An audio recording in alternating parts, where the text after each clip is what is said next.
Hello बच्चों, let's see the following question. Question है distinguish between micro evolution and macro evolution. इस question का की कॉन्सेप्ट है हमारा एवोल्यूशन के बारे में। एवोल्यूशन एक कंटिन्यूअस पर स्लो प्रोसेस है जो फाइनली क्या करता है, एक स्पीसीज को फॉर्म करने का प्रोसेस है, स्पीशिएशन। और ये स्पीशिएशन कंटिन्यूअसली होता है, मतलब एवोल्यूशन एक स्पीशीज के फॉर्मेशन पे स्टॉप नहीं होता, वो कंटिन्यूअसली दूसरे स्पीशीज का एवोल्यूशन में हेल्प करता ही रहता है। तो यहाँ पे हमें डिफरेंस लिखना है बिटवीन मैक्रो एवोल्यूशन और दूसरा जो है वो है माइक्रो एवोल्यूशन और मैक्रो एवोल्यूशन के बारे में, करेक्ट। तो पहले हम माइक्रो एवोल्यूशन के बारे में देखते हैं। ये है change in micro evolution is change in gene pool होता है। जीन पूल का मतलब sum total of all genes in a population. तो gene pool of a population, तो all the alleles in the population को हम काउंट करें तो वो जीन पूल बनता है।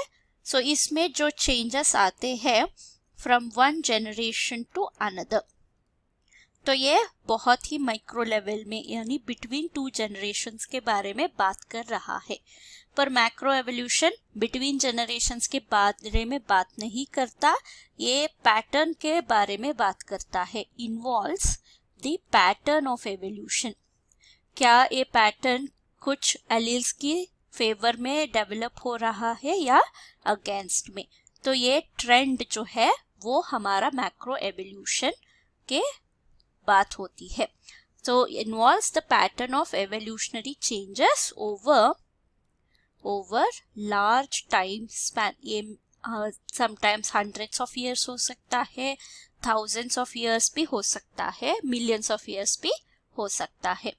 तो इसमें इंक्लूड होता है origin of new groups, क्योंकि यहाँ पे large time span है तो यहाँ पे ज़रूरी नहीं है कि एक ही ग्रुप मिलेगा हमें।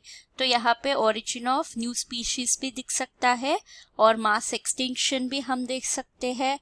मास एक्सटिंक्शन, अडैप्टिव रेडिएशन, सभी फिनोमिनन को हम यहाँ पे देख सकते हैं। अडैप्टिव रेडिएशन पर अगर माइक्रो एवोल्यूशन की बात देखें, ये सब हमें नहीं मिलता। हम सिर्फ एक जनरेशन और दूसरे जनरेशन का डिफरेंस ही देख सकते हैं। तो ये है answer. Hope you have understood the concept. Thank you and all the best.